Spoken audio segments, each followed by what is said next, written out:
ஹரே ராமா ஹரே கிருஷ்ணா. கற்பூர காலை வணக்கம். இன்று நாம் காணவிருக்கும் ஸ்லோகம், பாடல், ஆன்மீக கதை வழங்குபவர்கள் பாஸ்கரா கற்பூரம். பூஜைக்கென்றே புத்தது பரிசுத்தமான பாஸ்கரா கற்பூரம் மற்றும் சாம்பிராணி வகைகள், சேலம். இன்றைய ஸ்லோகம்: சரஸ்வதி நமஸ்துப்யம் வரதே காமரூபிணி வித்யாரம்பம் கரிஷ்யாமி சித்தி பவது மே சதா.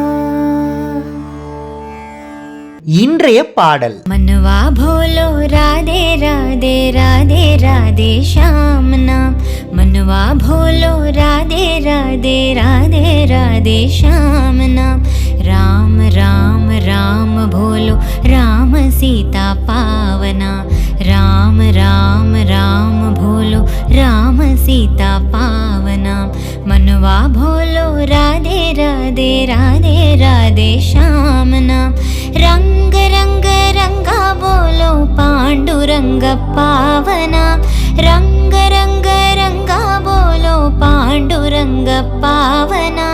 तुकाराम नाम देवा भक्त सहा पावना. तुकाराम नाम देवा भक्त सहा पावना. पांडुरंग पांडुरंग पांडुरंग पावना. मनवा भोलो राधे राधे राधे राधे श्याम नाम. मनवा भोलो राधे राधे राधे राधे श्याम नाम. இன்றைய ஆன்மீக கதை. ஹரே ராமா ஹரே கிருஷ்ணா. இன்று நாம் காணவிருக்கும் ஆன்மீக கதை, வாழ்க்கையில் சோதனைகளும் கவலைகளும் எதற்காக. ஒரு ஊர்ல ஒரு குரு ஆசிரமம் நடத்திட்டு வந்தாரு. அந்த ஆசிரமத்துக்கு வந்த ஒரு மனுஷன் குரு கிட்ட ஒரு கேள்வி கேட்டாரு. குருவே, எதுக்காக வாழ்க்கையில எப்ப பார்த்தாலும் சோதனைகளும் கவலைகளுமாவே இருக்கு? கடவுள் அந்த சோதனைகளையும் கவலைகளையும் கொடுக்கறதுக்கு பதிலா வரங்களை கொடுத்து நம்மளை சந்தோஷப்படுத்தலாம் தானே அப்படின்னு சொன்னாரு. அதுக்கு அந்த குரு, நீ நாளைக்கு வாப்பா, உனக்கு நான் பதில் சொல்கிறேன் அப்படின்னு சொல்லிட்டாரு. அந்த மனுஷனும் நாளைக்கு பதில் கிடைக்குன்ற நம்பிக்கையோட வீட்டுக்கு போயிட்டாரு. அடுத்த நாள் விடிஞ்ச உடனே நேராக குரு கிட்ட வந்து, குருவே, நேற்று நான் கேள்வி கேட்டேன், நீங்கள் நாளைக்கு வாங்கன்னு சொன்னீங்க, இன்னைக்கு பதில் சொல்லுங்க அப்படின்னு சொன்னார். அதுக்கு குரு, இங்கே பாருப்பா, உனக்கு முன்னாடி 2 கப்பில் நான் தண்ணி வச்சுருக்கேன். ஒரு கப்பு தண்ணியில் சர்க்கரை கலந்துருக்கு, இன்னொரு கப்பு தண்ணியில் உப்பு கலந்துருக்கு. எங்க இந்த 2ல் எந்த கப்பில் சர்க்கரை கலந்துருக்கேன், எந்த கப்பில் உப்பு கலந்துருக்கேன் சொல்லு பார்ப்போம் அப்படின்னு சொன்னார். அதுக்கு அந்த மனுஷன், அது எப்படி சாமி பார்த்தே சொல்ல முடியும்? அதை சோதிச்சு பார்த்தா தானே எதில் சர்க்கரை கலந்துருக்கு எதில் உப்பு கலந்துருக்கு அப்படின்னு சொல்ல முடியும். அந்த 2 கப்பில் இருக்கிற தண்ணி எனக்கு கொடுங்க, நான் 2ஐயும் சோதிச்சு பார்க்குறேன். எந்த கப்பு தண்ணீர் இனிக்குதோ அதில் சர்க்கரை கலந்துருக்குன்னு அர்த்தம், எந்த கப்பு தண்ணி கரிக்குதோ அதில் உப்பு கலந்துருக்குன்னு அர்த்தம் அப்படின்னு சொன்னார். அதுக்கு அந்த குரு, சோதிச்சு பார்க்கணும் அப்படின்னு சரியான வார்த்தையை நீ சொன்னப்பா, அதே தான் கடவுளும் பண்ணுறாரு. கடவுள் பல மனிதர்களை படைச்சிட்டாரு. அதில் எவன் நல்லவன் எவன் கெட்டவன் அப்படின்னு தெரியவே இல்லை. அதனால் கடவுள் என்ன செய்கிறாருன்னா, ஒவ்வொருத்தருக்கும் கவலைகளையும் சோதனைகளையும் கொடுக்குறாரு.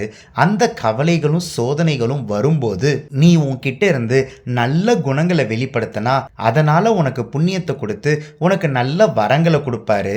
அந்த கவலையிலையும் அந்த சோதனையிலையும் நீ உன்னோட கெட்ட குணங்களை வெளிப்படுத்தினா உனக்கு பாவத்தை சேர்த்து அதுக்கான தண்டனையும் கொடுப்பாரு அப்படின்னு சொன்னாரு. ஒரு பள்ளிக்கூடத்துல பரீட்சை அப்படின்னு வச்சாதானே அதில் யார் பாஸ் ஆவாங்க யார் ஃபெயில் ஆவாங்கன்னு கண்டுபிடிக்க முடியும். அதே மாதிரி வாழ்க்கையில் சோதனைகளை கொடுத்தாதான் அதில் யார் நல்லவங்க யார் கெட்டவங்க அப்படின்னு தெரிஞ்சுக்க முடியும் அப்படின்னு சொன்னார். வந்த மனுஷனுக்கு நல்லாவே புரிஞ்சது, உங்களுக்கும் புரிஞ்சிருக்கும்னு நினைக்கிறேன். இன்று நாம் பார்த்த ஆன்மீக கதை, வாழ்க்கையில் சோதனைகளும் கவலைகளும் எதற்காக. இந்த கதை உங்களுக்கு பிடிச்சிருந்ததுன்னா இந்த வீடியோவோட கமெண்ட் பாக்ஸில் கற்பூர காலை வணக்கம் அப்படின்னு பதிவிடுங்க.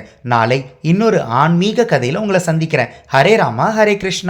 பூஜைக்கென்றே புத்தது பரிசுத்தமான பாஸ்கரா கற்பூரம் மற்றும் சாம்பிராணி வகைகள், Salem. ECG cards, Ramayana Mahabharata playing cards. Ramayana மகாபாரதத்திலிருந்து 108 கேரக்டர்ஸ் பத்தி நீங்க நிறைய விஷயங்களை தெரிஞ்சுக்கணும்னா இந்த ப்ராடக்ட் உங்களுக்கு தான். இது ஒரு பிளாஸ்டிக் பிளேயிங் கார்ட்ஸ். ஒவ்வொரு கார்டையும் இண்டிவிஜுவலா ஸ்கேன் பண்ணி அந்தந்த கார்டுல இருக்கிற கேரக்டர் பத்தி யூடியூப்ல தெரிஞ்சுக்கலாம். ஒவ்வொரு குழந்தைங்களும் கத்துக்கிட்டே விளையாடலாம், விளையாடிக்கிட்டே கத்துக்கலாம்.